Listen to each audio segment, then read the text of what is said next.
ಶ್ರೀ ಗಣೇಶ ಶಾರದಾ ಗುರುಭ್ಯೋ ನಮಃ. ರಾಮಾಯ ರಾಮಭದ್ರಾಯ ರಾಮಚಂದ್ರಾಯ ವೇಧಸಿ ರಘುನಾಥಾಯ ನಾಥಾಯ ಸೀತಾಯ ಪತೆಯೇ ನಮಃ. ಶ್ರೋತೃಗಳಿಗೆ ಶ್ರೀಮದ್ ವಾಲ್ಮೀಕಿ ರಾಮಾಯಣ ಯುದ್ಧಕಾಂಡದ 32ನೆಯ ಸರ್ಗಕ್ಕೆ ಸ್ವಾಗತ. ಹಿಂದಿನ ಅಧ್ಯಾಯದಲ್ಲಿ ರಾವಣನು ಇನ್ನು ತಾನು ರಾಮನ ಸೇನೆಯನ್ನು ಎದುರಿಸುವುದು ಕಷ್ಟ ಸಾಧ್ಯವೆಂದು ಅರಿವಾದಾಗ ಆ ಮಾಯಾ ಮೋಸಗಳ ಮೊರೆ ಹೋಗುತ್ತಿರುವನು. ಶ್ರೀರಾಮನ ಕೃತಕ ಶಿರಸ್ಸನ್ನು ಹಾಗೂ ಆತನ ಕೃತಕ ಧನುಸ್ಸನ್ನು ತಂದು ಸೀತೆಯ ಮುಂದಿಟ್ಟು ಅದರ ಮೂಲಕ ಶ್ರೀರಾಮನು ಹೇಗೆ ಹತನಾದನು ಎಂಬ ಕಥೆಯನ್ನು ಕಟ್ಟಿ ಎಲ್ಲ ವಾನರರು ಹತರಾದರೆಂದು ತಾನು ಈ ಹಿಂದೆ ತಿಳಿದಿದ್ದ ವಾನರರ ಪ್ರತಿಯೊಂದು ಹೆಸರುಗಳನ್ನು ಹೇಳಿ ಒಬ್ಬೊಬ್ಬರು ಹೇಗೆ ಮೃತರಾದರು ಎಂಬುದನ್ನೆಲ್ಲ ವಿವರವಾಗಿ ಬಣ್ಣಿಸಿ ಸೀತೆಯಲ್ಲಿ ಇನ್ನಷ್ಟು ದುಃಖವನ್ನು ಹುಟ್ಟಿಸಿ ಆ ರಾವಣನು ಅಲ್ಲಿಂದ ಹೊರಟು ಹೋದನು. ಸಾ ಸೀತಾ ತಚ್ಚಿರೋ ದೃಷ್ಟ್ವಾ ತಚ್ಚಕಾರ್ಮುಕಮುತ್ತಮಂ ಸುಗ್ರೀವ ಪ್ರತಿ ಸಂಸರ್ಗಮಾಖ್ಯಾತಂ ಚ ಹನುಮತ ನಯನೆ ಮುಖವರ್ಣಂ ಚ ಭರ್ತು ತತ್ಸದೃಶಂ ಮುಖಂ ಕೇಶಾಂತ ದೇಶಂ ಚ ತಂ ಚ ಚೂಡಾಮಣಿಂ ಶುಭಂ ಏತೈ ಸರ್ವೈರಭಿಜ್ಞಾನೈರಭಿಜ್ಞಾಯ ಸುದುಃಖಿತ ವಿಜಗರ್ಹೇತ್ರ ಕೈಕೇಯಿ ರೋಷಂತಿ ಕುರರೀಯಥ. ಆ ಶ್ರೀರಾಮನ ಮಸ್ತಕವನ್ನು ಧನುಷ್ಯವನ್ನು ನೋಡಿ ಹನುಮಂತನು ಹೇಳಿದ ಸುಗ್ರೀವನೊಂದಿಗೆ ಆದ ಮಿತ್ರತೆಯ ಮಾತನ್ನು ನೆನೆದು ತನ್ನ ಪತಿಯಂತೆಯೇ ನೇತ್ರ, ಮುಖವರ್ಣ, ಮುಖಾಕೃತಿ, ಕೂದಲು, ಹಣೆ ಹಾಗೂ ಆ ಸುಂದರ ಚೂಡಾಮಣಿಯನ್ನು ಗಮನಿಸಿದಳು. ಇವೆಲ್ಲ ಚಿಹ್ನೆಗಳಿಂದ ಪತಿಯನ್ನು ಗುರುತಿಸಿ ಅವಳು ಬಹಳ ದುಃಖಿತಳಾಗಿ ಕ್ರೂರರ ಪಕ್ಷಿಯಂತೆ ಅಳುತ್ತಾ ಕೈಕೇಯಿಯನ್ನು ನಿಂದಿಸತೊಡಗಿದಳು. ಮಾಯೆಯಿಂದ ಒಂದು ಶಿರವನ್ನು ಸೃಷ್ಟಿಸಿದಾಗ ಬಹುಶಃ ಆ ಸಮಯದಲ್ಲಿ ಸೀತೆಯು ಕಳುಹಿಸಿದಂತಹ ಆ ಚೂಡಾಮಣಿಯನ್ನು ರಾಮನು ಆಕೆಯ ನೆನಪಿನಲ್ಲಿ ಸ್ವತಃ ತಾನೇ ಧರಿಸಿರಬೇಕು. ಆ ಚೂಡಾಮಣಿಯ ಸಮೇತವೇ ಆತನ ಶಿರವು ಯಥಾವತ್ತಾಗಿ ಮಾಯೆಯಲ್ಲಿ ಮೂಡಿ ಬಂದಿರಬೇಕು. ಹೇಗೆ ಒಂದು ಛಾಯಾಚಿತ್ರವನ್ನು ತೆಗೆದರೆ ಅದರಲ್ಲಿ ಎಲ್ಲ ದೃಶ್ಯಗಳು ಮೂಡಿ ಬರುವವು, ಹಾಗೆ ಈಗಾಗಲೇ ಶುಕ, ಸಾರಣರು, ಶುಕನೆಂಬ ಮಂತ್ರಿ ಇವರೆಲ್ಲರೂ ಕೂಡ ಹೋಗಿ ಆ ಶ್ರೀರಾಮನನ್ನು ನೋಡಿ ಬಂದಿರುವುದರಿಂದ ಅವರ ವರ್ಣನೆಯ ಆಧಾರದ ಮೇಲೆ ಆ ಮಾಯಾಶಿರವನ್ನು ಅದು ಹೇಗೂ ರಚಿಸಿರಬೇಕು. ಈಗ ಸೀತೆಯು ಅದೆಲ್ಲವೂ ನಿಜವೆಂದೇ ಭಾವಿಸಿ ಅಳತೊಡಗಿದ್ದಾಳೆ. ಯಾರಿಗೇ ಆಗಲಿ ತನ್ನ ಪತಿಯ ಶಿರವನ್ನು ಎದುರಿಗಿಟ್ಟಾಗ ಹೇಳುತ್ತಿರುವವನು ರಾಕ್ಷಸನೇ ಆದರೂ ಅನುಮಾನ ಬರುವುದಕ್ಕೆ ಮುಂಚೆ ಒಂದೊಮ್ಮೆ ಹೀಗೇನಾದರೂ ಆಗಿಬಿಟ್ಟಿದ್ದರೆ ಎಂಬ ಆತಂಕವೇ ಮನಸ್ಸಿನಲ್ಲಿ ಮೊದಲು ಕಾಡುವುದಲ್ಲವೇ? ಆದರೂ ಸೀತೆಯ ಹೃದಯಕ್ಕೆ ಗೊತ್ತೇ ಇರುತ್ತದೆ ಶ್ರೀರಾಮನು ಅಜೇಯನೆಂಬುದು. ಸಕಾಮಾ ಭವ ಕೈಕೇಯಿ ಹತೋ ಯಂ ಕುಲನಂದನಃ ಕುಲಮುತ್ಸಾದಿತಂ ಸರ್ವಂ ತ್ವಯಾ ಕಲಹಶೀಲಯ. ಕೈಕೇಯಿ, ಈಗ ನೀನು ಸಫಲ ಮನೋರಥಳಾಗು. ನೀನು ಸಮಸ್ತ ರಘುಕುಲವನ್ನು ಸಂಹರಿಸಿದೆ. ದಶರಥನ ಮರಣವೂ ಆಯಿತು, ಈಗ ರಾಮನ ಮರಣವೂ ಆಯಿತು ಎಂದು ಕೈಕೇಯಿಯನ್ನು ನಿಂದಿಸುತ್ತಿರುವಳು. ಆರ್ಯೇಣ ಕಿನ್ನು ಕೈಕೇಯ್ಯ ಕೃತಂ ರಾಮೇಣ ವಿಪ್ರಿಯಂ ಯನ್ಮಯಾ ಚೀರವಸನಂ ದತ್ವ ಪ್ರವ್ರಾಜಿತೋ ವನಂ.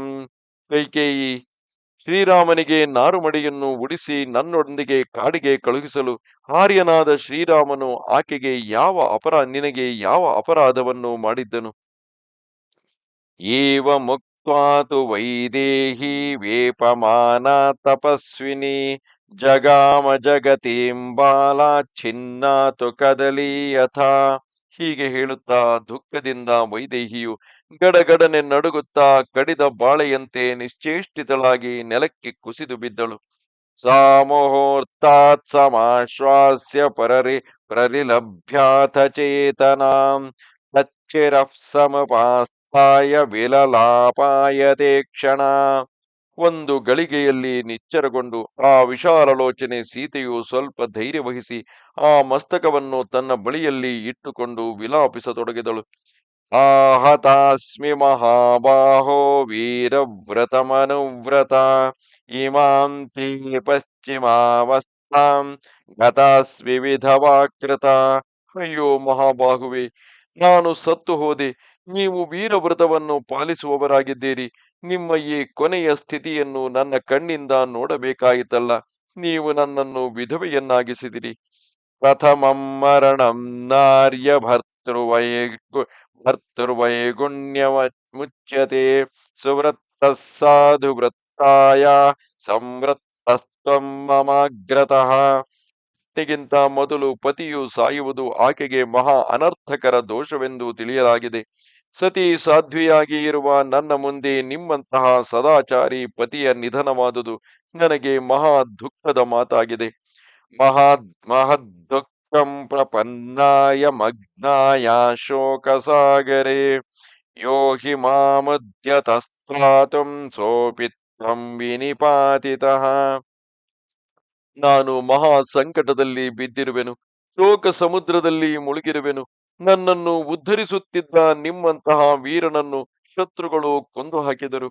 ಸಾಶ್ವಶ್ರೂಷ್ ಸಾಶ್ವಶ್ರೂಷ್ ಮಮ ಕೌಸಲ್ಯಾ ತ್ವಯಾ ಪುತ್ರೇಣ ರಾಘವ ವತ್ಸೇನೇವ ಯಥಾ ಧೇನುರ್ವಿವತ್ಸಾ ವತ್ಸಲಾಕೃತ. ರಘುನಂದನ, ಸ್ನೇಹ ತುಂಬಿದ ಆಕಳನ್ನು ಕರುವಿನಿಂದ ಅಗಲಿಸಿದಂತಹ ಸ್ಥಿತಿ ನನ್ನ ಅತ್ತೆ ಕೌಸಲ್ಯದಾಗಿದೆ. ಆ ದಯಾಮಯ ಜನನಿ ನಿಮ್ಮಂತಹ ಪುತ್ರನಿಂದ ಅಗಲಿ ಹೋದಳು. ಅದಿಷ್ಟಂ ದೀರ್ಘಮಾಯುಸ್ತೆ ದೈವಜ್ಞೈರಪಿ ರಾಘವ ಅನೃತಂ ವಚನಂ ತೇಷಾಮಲ್ಪಾಯುರಸಿ ರಾಘವ. ರಘುವೀರ, ಜ್ಯೋತಿಷಿಗಳು ನೀವು ದೀರ್ಘಾಯಸ್ಸು ಉಳ್ಳವರು ಎಂದು ಹೇಳಿದ್ದರು, ಅವರ ಮಾತು ಸುಳ್ಳಾಯಿತು. ರಘುನಂದನ, ನೀವು ಅಲ್ಪಾಯುಷಿಗಳಾದಿರಲ್ಲ. ಅಥವಾ ನಶ್ಯತೆ ಪ್ರಜ್ಞಾ ಪ್ರಜ್ಞಸ್ಯಾಪಿ ಸತಸ್ತವ ಪಚ್ಚಪಚತ್ಯೇನಂ ತಥಾ ಕಾಲೋ ಭೂತಾನಾಂ ಪ್ರಭವೋ ಕ್ಷಯಂ. ಬುದ್ಧಿವಂತರಾಗಿದ್ದರೂ ನಿಮ್ಮ ಬುದ್ಧಿ ಹಾಳಾಯಿತಲ್ಲ. ಅದರಿಂದಲೇ ನೀವು ಮಲಗಿರುವಾಗಲೇ ಶತ್ರುಗಳ ವಶರಾದಿರಲ್ಲ. ಅಥವಾ ಈ ಕಾಲವೇ ಸಮಸ್ತ ಪ್ರಾಣಿಗಳ ಉದ್ಭವದಲ್ಲಿ ಕಾರಣವಾಗಿದೆ. ಆದ್ದರಿಂದ ಅದೇ ಎಲ್ಲ ಪ್ರಾಣಿಗಳ ಪತಾಕೆಯಾಗಿದೆ. ಅವನನ್ನು ಶುಭಾಶುಭ ಕರ್ಮದಲ್ಲಿ ತೊಡಗಿಸುತ್ತದೆ. ಅದೃಷ್ಟಂ ಮೃತ್ಯುಮಾಪನ್ನ ತಸ್ಮಾತ್ ತ್ವಂ ನಯ ಶಾಸ್ತ್ರವಿತ್ ವ್ಯಸನಾನಾಮುಪಾಯಜ್ಞ ಕುಶಲೋ ಹ್ಯಸಿ ವರ್ಜನೆ. ನೀವಾದರೂ ನೀತಿಶಾಸ್ತ್ರ ನಿಪುಣರಾಗಿದ್ದವರು, ಸಂಕಟದಿಂದ ಪಾರಾಗುವ ಉಪಾಯವನ್ನು ತಿಳಿದವರು, ಹಾಗೂ ವ್ಯಸನಗಳನ್ನು ನಿವಾರಿಸಲು ಕುಶಲರಾದವರು. ಹೀಗಿದ್ದರೂ ಹೇಗೆ ನಿಮಗೆ ಮೃತ್ಯು ಉಂಟಾಯಿತು? ಇಂತಹ ಮೃತ್ಯುವು ಬೇರೆ ಯಾವುದೇ ಮನುಷ್ಯನಲ್ಲಿ ನೋಡಲಾಗುವುದಿಲ್ಲ. ತಥಾ ತ್ವಂ ಸಂಶರಿಷ್ವಜ್ಯ ರೌದ್ರಯಾತಿ ನೃಸಂಶಯ ಕಾಲರಾತ್ರ್ಯಾಮಯಾಚ್ಛಿದ್ಯ ಹೃತಃ ಕಮಲಲೋಚನಃ. ಕಮಲನಯನ, ಅತ್ಯಂತ ಕ್ರೂರ ಭೀಷಣ ಕಾಲರಾತ್ರಿಯು ನಿಮ್ಮನ್ನು ಅಪ್ಪಿಕೊಂಡು ನನ್ನಿಂದ ಕಿತ್ತುಕೊಂಡಿತು. ಇಹ ಶೇಷೆ ಮಹಾಬಾಹೋ ಮಾಂ ವಿಹಾಯ ತಪಸ್ವಿನಿ ಪ್ರಿಯಾಮಿವ ಯಥಾ ನಾರೀಂ ಪೃಥಿವೀಂ ಪುರುಷರ್ಷಭ. ಪುರುಷೋತ್ತಮನೇ, ಮಹಾಬಾಹು, ತಪಸ್ವಿನಿಯಾದ ನನ್ನನ್ನು ತ್ಯಜಿಸಿ ನನ್ನ ಪ್ರಿಯತಮೆ ನಾರಿಯಂತಿರುವ ಈ ಪೃಥಿವಿಯನ್ನು ಆಲಂಗಿಸಿಕೊಂಡು ಮಲಗಿರುವಿರಲ್ಲ. ಅರ್ಚಿತಂ ಸತತಂ ಸತತಂ ಯತ್ನಾದ್ ಗಂಧಮಾಲ್ಯೈರ್ಮಯಾ ತವ ಇದಂ ತೇ ಮತ್ಪ್ರಿಯಂ ವೀರ ಧನುಃ ಕಾಂಚನಭೂಷಿತಂ. ವೀರ, ನಾನು ಪ್ರಯತ್ನಪೂರ್ವಕ ಗಂಧ ಪುಷ್ಪ ಮಾಲೆಗಳಿಂದ ಪ್ರತಿದಿನ ಪೂಜಿಸುತ್ತಿದ್ದ, ನನಗೆ ಅತ್ಯಂತ ಪ್ರಿಯವಾಗಿದ್ದ ನಿಮ್ಮ ಸ್ವರ್ಣಭೂಷಿತ ಧನುಸ್ಸು ಇದೇ ಆಗಿದೆ. ಪಿತ್ರಾ ದಶರಥೇನ ತ್ವಂ ಶ್ವಶುರೇಣ ಮಮಾನಘ ಸರ್ವೈಶ್ಚ ಪಿತೃಭಿಃ ಸಾರ್ಧಂ ನೂನಂ ಸ್ವರ್ಗೇ ಸಮಾಗತಃ. ನಿಷ್ಪಾಪ ರಘುನಂದನ, ನೀವು ಸ್ವರ್ಗಕ್ಕೆ ಹೋಗಿ ಖಂಡಿತವಾಗಿ ನನ್ನ ಮಾವನವರಾದ ನಿಮ್ಮ ತಂದೆ ದಶರಥ ಮಹಾರಾಜರನ್ನು ಅಥವಾ ಅವರ ಇತರ ಎಲ್ಲ ಪಿತೃಗಳನ್ನು ಭೇಟಿಯಾಗಿರಬಹುದು. ದಿವಿ ನಕ್ಷತ್ರಭೂತಂಚ ಮಹತ್ ಕರ್ಮ ಕೃತಂ ತಥಾ ಪುಣ್ಯಂ ರಾಜರ್ಷಿ ವಂಶಂ ತ್ವಮಾತ್ಮನಃ ಸಮುಪೇಕ್ಷಸಿ. ನೀವು ಪಿತೃವಾಕ್ಯ ಪಾಲನರೂಪಿ ಮಹಾನ್ ಕರ್ಮ ಮಾಡಿ ಅದ್ಭುತ ಪುಣ್ಯವನ್ನು ಗಳಿಸಿ ರಾಜರ್ಷಿ ಕುಲವನ್ನು ಉಪೇಕ್ಷಿಸಿ, ಅಂದರೆ ಅದನ್ನು ಬಿಟ್ಟು ಆಕಾಶದಲ್ಲಿ ನಕ್ಷತ್ರವಾಗಿ ಪ್ರಕಾಶಿಸುತ್ತಿರುವಲ್ಲಿಗೆ ಇಲ್ಲಿಂದ ಹೋಗುತ್ತಿದ್ದೀರಿ. ಕಿಂ ಮಾಂ ನ ಪ್ರೇಕ್ಷಸೇ ರಾಜನ್ ಕಿಂ ವಾ ನ ಪ್ರತಿಭಾಷಸೆ ಬಾಲಾಂ ಬಾಲ್ಯೇನ ಸಂಪ್ರಾಪ್ತಾಂ ಭಾರ್ಯಾಂ ಮಾಂ ಸಹಚಾರಿಣಿ. ರಾಜನೇ, ನಾನು ಸಣ್ಣ ವಯಸ್ಸಿನವಳಿದ್ದಾಗಲೇ ನೀವು ನನ್ನನ್ನು ಪತ್ನಿಯಾಗಿ ಪಡೆದಿರಿ. ನಾನು ಸದಾ ನಿಮ್ಮೊಂದಿಗೆ ವಿಚರಿಸುವ ಸಹಧರ್ಮಿಣಿಯಾಗಿರುವೆ. ನೀವು ನನ್ನ ಕಡೆಗೆ ಏಕೆ ನೋಡುವುದಿಲ್ಲ? ಇಲ್ಲವೇ ನನ್ನ ಮಾತಿಗೆ ಏಕೆ ಉತ್ತರಿಸುತ್ತಿಲ್ಲ? ಸಂಶ್ರುತಂ ಗೃಹತಾ ಪಾಣಿಂ ಚರಿಷ್ಯಾಮಿತಿ ಯತ್ವಯಾ ಸ್ಮರತನ್ನಾಮ ಕಾಕುಸ್ಥ ನಯ ಮಾಮಪಿ ದುಃಖಿತಾಂ. ಕಾಕುಸ್ಥನೆ, ನನ್ನ ಪಾಣಿಗ್ರಹಣ ಮಾಡುವಾಗ ನೀವು ನಾನು ನಿನ್ನೊಂದಿಗೆ ಧರ್ಮಾಚರಣ ಮಾಡುವೆನು ಎಂದು ಪ್ರತಿಜ್ಞೆ ಮಾಡಿರುವಿರಿ. ಅದನ್ನು ಸ್ಮರಿಸಿ ದುಃಖಿತೆಯಾದ ನನ್ನನ್ನು ಕರೆದುಕೊಂಡು ಹೋಗಿರಿ. ಕಸ್ಮಾನ್ ಮಾಮಪಹಾಯ ತ್ವಂ ಗತೋ ಗತಿಮತಾಂ ವರ ಅಸ್ಮಾಲ್ಲೋಕಾದಮುಂ ಲೋಕಂ ತತ್ಯಕ್ತ್ವಾ ಮಾಮಪಿ ದುಃಖಿತಾಂ. ಗತಿಮಾನವರಲ್ಲಿ ಶ್ರೇಷ್ಠ ರಘುನಂದನ, ನೀವು ನನ್ನನ್ನು ನಿಮ್ಮೊಂದಿಗೆ ವನಕ್ಕೆ ಕರೆದುಕೊಂಡು ಬಂದು ದುಃಖಿತೆಯಾದ ನನ್ನನ್ನು ಇಲ್ಲೇ ಬಿಟ್ಟು ಈ ಲೋಕದಿಂದ ಪರಲೋಕಕ್ಕೆ ಏಕೆ ಹೊರಟು ಹೋದಿರಿ? ಕಲ್ಯಾಣೈರುಚಿರಂ ಗಾತ್ರಂ ಪರಿಷ್ಯಕ್ತ್ವಂ ಪರಿಷ್ಯಕ್ತ್ವಂ ಮಯೈವತು ದ್ರವ್ಯಾದೈಸ್ತಚ್ಛರೀರಂ ತೇ ನೂನಂ ವಿಪರಿಕೃಷ್ಯತೆ.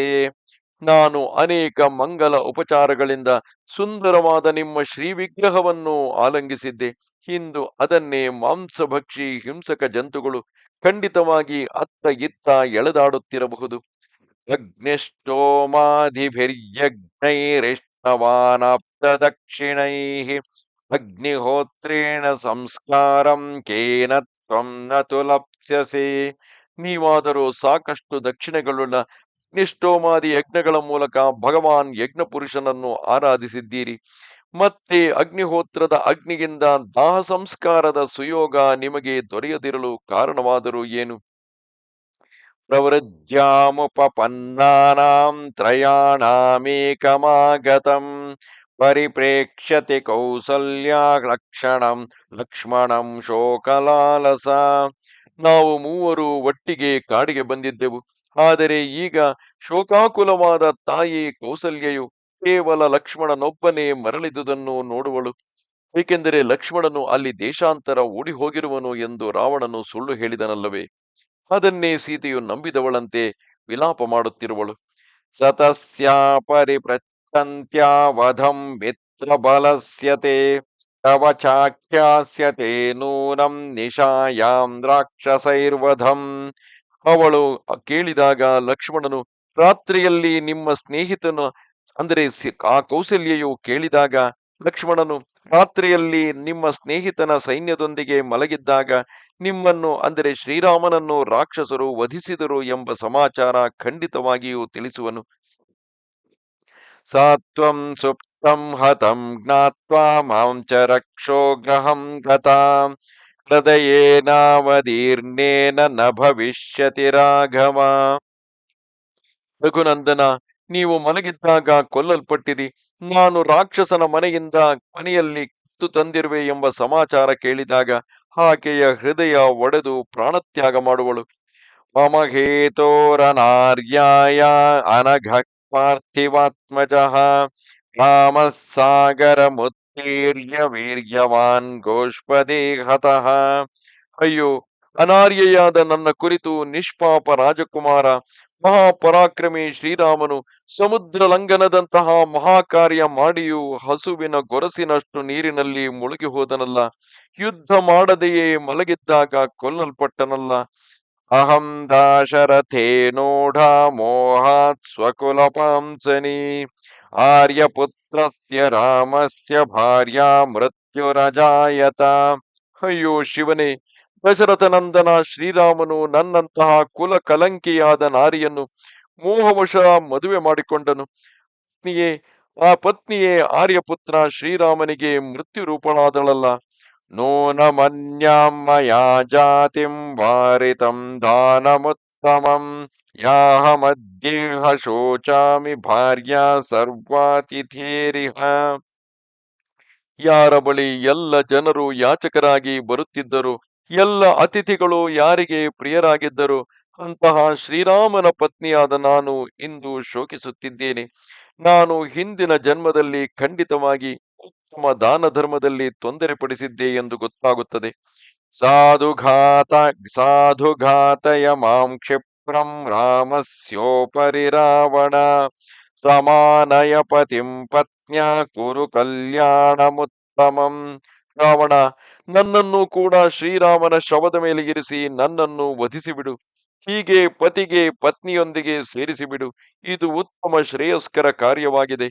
ಇದನ್ನು ಅವಶ್ಯವಾಗಿ ಮಾಡು.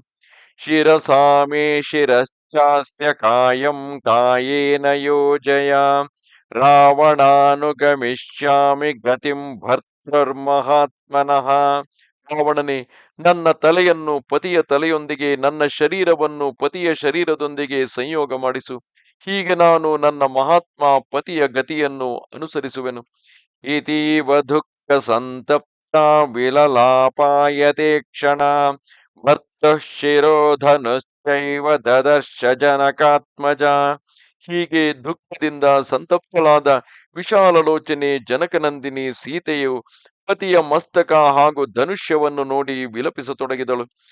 ಏವಂ ಲಾಲಪ್ಯಮಾನಾಯಾಂ ಸೀತಾಯಾಂ ತತ್ರ ರಾಕ್ಷಸಃ ಅಭಿಚಕ್ರಾಮ ಭರ್ತಾರಮನೀಕಸ್ತಕೃತಾಂಜಲಿಃ.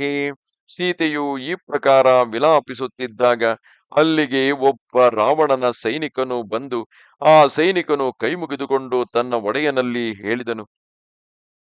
ವಿಜಯಸ್ವಾರ್ಯ ಪುತ್ರೇತಿ ಸೋಭಿವಾದ್ಯ ಪ್ರಸಾದ್ಯ ಚ ನಿವೇದಯದನು ಪ್ರಾಪ್ತಂ ಪ್ರಹಸ್ತಂ ವಾಹಿನೀಪತಿಂ. ಆರ್ಯಪುತ್ರನಿಗೆ ಜಯವಾಗಲಿ ಎಂದು ಹೇಳಿ ರಾವಣನಿಗೆ ಅಭಿವಾದನ ಮಾಡಿ ಪ್ರಸನ್ನಗೊಳಿಸಿ ಸೇನಾಪತಿ ಪ್ರಹಸ್ತನು ಆಗಮಿಸಿರುವನು ಎಂದು ಸೂಚಿಸಿದನು. ಅಮಾತ್ಯೈ ಸಹಿತೈ ಸರ್ವೈ ಪ್ರಹಸ್ತ ಸ್ವಾಮುಪಸ್ಥಿತಃ ವೇನ ದರ್ಶನ ಕಾಮೇನ ಅಹಂ ಪ್ರಸ್ಥಾಪಿತ ಪ್ರಭೋ. ಪ್ರಭು, ಎಲ್ಲ ಮಂತ್ರಿಗಳೊಂದಿಗೆ ಪ್ರಹಸ್ತನು ಮಹಾರಾಜರ ಸೇವೆಯಲ್ಲಿ ಉಪಸ್ಥಿತನಾಗಿದ್ದಾನೆ. ಅವನು ನಿಮ್ಮನ್ನು ನೋಡಲು ಬಯಸುತ್ತಿರುವನು. ಅದಕ್ಕಾಗಿ ಅವನು ನನ್ನನ್ನು ಇಲ್ಲಿಗೆ ಕಳಿಸಿರುವನು. ಅಲ್ಲಿಯವರೆಗೂ ಸೀತೆ ವಿಲಪಿಸುತ್ತಿರುವುದನ್ನು ನೋಡುತ್ತಾ ಆ ದುಷ್ಟ ರಾವಣನು ಅತ್ಯಂತ ಸಂತೋಷ ಪಡುತ್ತಾ ಸೀತೆಯು ಇನ್ನಾದರೂ ತನ್ನ ವಶಳಾದಾಳು ಎಂದು ಕಾಯುತ್ತಿದ್ದನೇನು. ನೂನಮಸ್ತಿ ಮಹಾರಾಜ ರಾಜಭಾವಾತ್ ಕ್ಷಮಾನ್ವಿತ ಕಿಂಚಿದಾತ್ಯೈಕಂ ಕಾರ್ಯಂ ತೇಷಾಂ ತ್ವಂ ದರ್ಶನಂ ಕುರು. ಕ್ಷಮಾಶೀಲ ಮಹಾರಾಜ, ನಿಶ್ಚಯವಾಗಿ ಯಾವುದೋ ಅತ್ಯಂತ ಅವಶ್ಯಕ ರಾಜಕೀಯ ಕಾರ್ಯ ಮುಂದಾಗಿದೆ. ಆದ್ದರಿಂದ ಅವನನ್ನು ಕಾಣಲು ನೀವು ಪಡುವಿರಾ? ಏತತ್ ಶ್ರುತ್ವಾ ದಶಗ್ರೀವೋ ರಾಕ್ಷಸ ಪ್ರತಿವೇದಿತಂ ಅಶೋಕವನಿಕಾಂ ತ್ಯಕ್ತ್ವಾ ಮಂತ್ರಿಣಾಂ ದರ್ಶನಯ್ಯಯೋ. ರಾಕ್ಷಸನು ಹೇಳಿದ ಮಾತನ್ನು ಕೇಳಿ ರಾವಣನು ಅಶೋಕವನವನ್ನು ಬಿಟ್ಟು ಮಂತ್ರಿಗಳನ್ನು ಕಾಣಲು ಹೊರಟು ಹೋದನು. ಸತು ಸರ್ವಂ ಸಮರ್ಥೈವ ಮಂತ್ರಿಭಿಃ ಕೃತ್ಯಮಾತ್ಮನಃ ಸಭಾಂ ಪ್ರವೇಶ್ಯ ವಿದಧೇ ವಿದಿತ್ವಾ ರಾಮ ವಿಕ್ರಮಂ. ಅವನು ಮಂತ್ರಿಗಳಲ್ಲಿ ತನ್ನೆಲ್ಲ ಕೃತ್ಯಗಳನ್ನು ಸಮರ್ಥಿಸಿ ಶ್ರೀರಾಮಚಂದ್ರನ ಪರಾಕ್ರಮವನ್ನು ಅರಿತು ಸಭಾಭವನವನ್ನು ಪ್ರವೇಶಿಸಿ ಪ್ರಸ್ತುತ ಕಾರ್ಯದ ವ್ಯವಸ್ಥೆಯಲ್ಲಿ ತೊಡಗಿದನು. ಅಂತರ್ಧಾನಂ ತು ತತ್ಶೀರ್ಷಂ ತಚ್ಚಕಾರ್ಮುಖಮತ್ತಮಂ ಜಗಾಮ ರಾವಣಸ್ಯೇವ ನಿರ್ಯಾಣ ಸಮನಂತರಂ. ರಾವಣನು ಅಲ್ಲಿಂದ ಹೊರಡುತ್ತಲೇ ಆ ಶಿರ ಮತ್ತು ಧನುಸ್ಸು ಅದೃಶ್ಯವಾಯಿತು. ರಾಕ್ಷಸೇಂದ್ರಸ್ತು ತೈ ಸಾರ್ಧಂ ಮಂತ್ರಿಭಿರ್ಭೀಮ ವಿಕ್ರಮೈಃ ಸಮರ್ಥಯಾಮಾಸ ತದಾ ರಾಮ ಕಾರ್ಯ ವಿನಿಶ್ಚಯಂ. ರಾಕ್ಷಸ ರಾಜ ರಾವಣನು ತನ್ನ ಆ ಭಯಾನಕ ಮಂತ್ರಿಗಳೊಂದಿಗೆ ಕುಳಿತು ರಾಮನ ಕುರಿತು ಮಾಡಬಹುದಾದ ತತ್ಕಾಲೋಚಿತ ಕರ್ತವ್ಯವನ್ನು ನಿಶ್ಚಯಿಸಿದನು. ಬಹುಶಃ ಈ ಕಾರಣದಿಂದಾಗಿಯೇ ರಾವಣನು ಆ ಸೀತೆಯು ವಿಲಪಿಸುತ್ತಿರುವಾಗ ಅಲ್ಲಿ ನಿಂತಿದ್ದನೆಂದು ಕಾಣುತ್ತದೆ. ಆತನೇ ರಚಿಸಿಕೊಂಡ ಆ ಮಾಯಾ ಶಿರಸ್ಸು ಮಾಯಾ ಧನುಸ್ಸು ಎರಡು ಅತ್ತ ರಾವಣನು ಹೋದ ಕೂಡಲೇ ಎರಡು ಮಾಯವಾಗಿ ಹೋದವು. ಅವಿದೂರ ಸ್ಥಿತಾಂ ಸರ್ವಾನ್ ಬಲಾಧ್ಯಕ್ಷಾನ್ ಹಿತೈಷಿಣಃ ಬ್ರವೀತ್ ಕಾಲ ಸದೃಶಂ ರಾವಣೋ ರಾಕ್ಷಸಾಧಿಪಃ. ಮತ್ತೆ ರಾವಣನು ಬಳಿಯಲ್ಲೇ ನಿಂತಿದ್ದ ತನ್ನ ಹಿತೈಷಿ ಸೇನಾಪತಿಗಳಲ್ಲಿ ಈ ಪ್ರಕಾರ ಸಮಯಾನುಕೂಲ ಮಾತನ್ನು ಹೇಳಿದನು. ಶೀಘ್ರಂ ಭೇರಿ ನಿನಾದೇನ ಸ್ಫುಟಂ ಕೋಣಾಹತೇನ ಮೇ ಸಮಾನಯಧ್ವಂ ಸೈನ್ಯಾನಿ ವಕ್ತವ್ಯಂಚನ ಕಾರಣಂ. ನೀವೆಲ್ಲರೂ ಬೇಗನೆ ಡಂಗುರ ಸಾರಿ ಸಮಸ್ತ ಸೈನಿಕರನ್ನು ಒಟ್ಟುಗೂಡಿಸಿರಿ, ಆದರೆ ಅವರಿಗೆ ಇದರ ಕಾರಣವನ್ನು ತಿಳಿಸಬಾರದು. ತತಸ್ತಥೇತಿ ಪ್ರತಿ ತತಸ್ತಥೇತಿ ಪ್ರತಿಗೃಹ್ಯ ತದ್ವಚ ತದೈವ ದೂತಾ ಸಹಸಾ ಮಹದ್ಬಲಂ ಸಮಾನಯಂಶ್ಚೈವ ಸಮಾಗತಂ ಚ ನ್ಯವೇದಯನ್ ಭರ್ತರಿ ಯುದ್ಧಕಾಂಕ್ಷಿಣಿ. ಆಗ ದೂತರು ಹಾಗೆಯೇ ಆಗಲಿ ಎಂದು ಹೇಳಿ ರಾವಣನ ಅಪ್ಪಣೆಯನ್ನು ಮನ್ನಿಸಿ ಆಗಲೇ ವಿಶಾಲ ಸೈನ್ಯವನ್ನು ಒಟ್ಟುಗೂಡಿಸಿದರು. ಮತ್ತೆ ಯುದ್ಧಾಭಿಲಾಷಿಗಳಾದ ತನ್ನ ಒಡೆಯನಿಗೆ ಎಲ್ಲ ಸೈನ್ಯವು ಸಿದ್ಧವಾಗಿದೆ ಎಂದು ಸೂಚಿಸಿದರು. ರಾವಣನ ಅರಮನೆಯ ಪಕ್ಕದಲ್ಲೇ ಇದ್ದುದು ಈ ಪ್ರಮದಾವನ. ಅಲ್ಲಿಯೇ ಸೀತೆ ಬಂಧಿತಳಾಗಿದ್ದಳು. ಆ ಮಾಯಾ ಶಿರಸ್ಸು ಧನುಸ್ಸು ಎರಡು ರಾವಣನ ಹಿಂದೆಯೇ ಅದೃಶ್ಯವಾದಾಗ ಸೀತೆಗೆ ಸ್ವಲ್ಪವಾದರೂ ಅನುಮಾನ ಬಂದಿರಲಿಕ್ಕೆ ಸಾಕು. ಸ್ವಲ್ಪದೇ ಹೊತ್ತಿನಲ್ಲಿ ಆ ಭೇರಿಯ ನಿನಾದವನ್ನು ಕೇಳಿದಾಗ ಸೀತೆಗೆ ಮತ್ತಷ್ಟು ಅನುಮಾನ ಬಾರದಿರುವುದೇ? ರಾಜಪುತ್ರಿಯಾಗಿ ರಾಜವಂಶದಲ್ಲಿ ಬೆಳೆದಂತಹ ಸೀತೆಗೆ ಭೇರಿಯನ್ನು ಯಾವುದಕ್ಕಾಗಿ ನುಡಿಸುತ್ತಾರೆ? ಯಾವ ರೀತಿ ಭೇರಿಯನ್ನು ನುಡಿಸಿದಾಗ ಸೈನಿಕರು ಬರಬೇಕು? ಯಾವ ರೀತಿ ವಾದ್ಯಗಳನ್ನು ನುಡಿಸಿದಾಗ ಅದು ಮಂಗಳ ವಾದ್ಯವಾಗಿ ವಿಜಯದ ಘೋಷವಾಗಿರುತ್ತದೆ? ಏಕೆಂದರೆ ರಾವಣನು ನಿಜಕ್ಕೂ ಏನಾದರೂ ರಾಮನಿಗೆ ಹಾನಿಯನ್ನುಂಟು ಮಾಡಿದ್ದರೆ ಈ ವೇಳೆಗಾಗಲೇ ಲಂಕೆಯಲ್ಲೆಲ್ಲ ವಿಜಯೋತ್ಸವ ನಡೆಯುತ್ತಿರುವುದರ ಸೂಚನೆ ಸೀತೆಗೆ ಕಾಣಬೇಕಿತ್ತು. ಶಬ್ದವಾದರೂ ಕೇಳಬೇಕಾಗಿತ್ತು. ಆದರೆ ಅದಾವುದೂ ಇಲ್ಲದೆ ಯುದ್ಧಕ್ಕಾಗಿ ಸೈನಿಕರನ್ನು ಈ ಹೊತ್ತಿನಲ್ಲಿ ಯಾರು ಕರೆಯುತ್ತಾರೆ? ಈಗಾಗಲೇ ರಾಮನ ಮೇಲೆ ವಿಜಯ ಸಾಧಿಸಿದ್ದೇನೆ ಎಂದು ರಾವಣನು ಹೇಳಿಕೊಂಡಿರುವುದು ಸಂಪೂರ್ಣ ಸುಳ್ಳಲ್ಲವೇ? ಆದರೂ ಆಕೆಯ ಆಂತರ್ಯಕ್ಕೆ ಅದೆಲ್ಲವೂ ತಿಳಿದಿದ್ದರೂ ಕೂಡ, ಸ್ಪಷ್ಟ ಸೂಚನೆಗಳ ಅರಿವಿದ್ದರೂ ಸೀತೆ ನಿರಂತರವಾಗಿ ವಿಲಪಿಸುತ್ತಲೇ ಇರುವಳು. ಇಲ್ಲಿಗೆ ಶ್ರೀ ವಾಲ್ಮೀಕಿ ವಿರಚಿತ ಆರ್ಷರಾಮಾಯಣ ಆದಿಕಾವ್ಯದ ಯುದ್ಧಕಾಂಡದಲ್ಲಿ 32ನೆಯ ಸರ್ಗ ಪೂರ್ಣವಾಯಿತು. ನಮಸ್ತೆ ಶಾರದಾ ದೇವಿ ಕಾಶ್ಮೀರ ಪುರವಾಸಿನಿ ತ್ವಾಮಹಂ ಪ್ರಾರ್ಥಯೇ ನಿತ್ಯಂ ವಿದ್ಯಾದಾನಂಚ ದೇಹಿಮೆ. ನಮಸ್ಕಾರ.